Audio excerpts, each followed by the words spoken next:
நான் அன்பார்ந்த தமிழக மக்களுக்கு இந்த மாமன்றம் மூலமாக விடுக்கின்ற ஒரு வேண்டுகோள் என்னவென்றால், தமிழக மக்களே, இன்றைக்கு நிலவுகின்ற மோசமான மின்வெட்டு நிலைமைக்கு இந்த அரசு காரணமில்லை என்பதை தெளிவாக எடுத்துச் சொல்லிவிட்டேன். இருப்பினும் நீங்கள் நம்பி எங்களிடம் இந்த ஆட்சி பொறுப்பை ஒப்படைத்திருக்கிறதால், நீங்கள் எங்கள் மீது நம்பிக்கை வைத்து, என் மீது நம்பிக்கை வைத்து ஆட்சி பொறுப்பை எங்களிடம் ஒப்படைத்திருப்பதால் உங்களுக்கு தேவையான மின்சாரத்தை வழங்க வேண்டிய கடமையும் பொறுப்பும் எங்களுக்கு இருக்கிறது.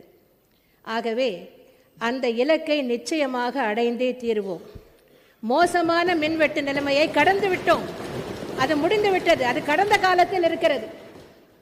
என்னை பொறுத்தவரை தமிழக மக்களை நான் வேண்டி கேட்டுக்கொள்வதெல்லாம், இத்தனை காலம் பொறுத்து விட்டீர்கள், இன்னும் ஓராண்டு காலம் ஓராண்டு என்று கூட சொல்ல மாட்டேன், அடுத்த ஜூன் மாதம் வரை சற்று பொறுத்து கொள்ளுங்கள்.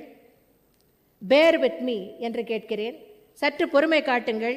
படிப்படியாக இனிமேல் விரைவில் மின் நிலைமை சீரடையும், மின்வெட்டு சீரடையும்.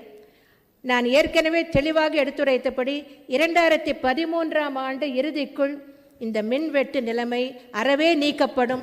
தமிழ்நாடு மீண்டும் ஒளிமயமான மாநிலமாக திகழும் என்பதை தெரிவித்துக் கொள்கிறேன்.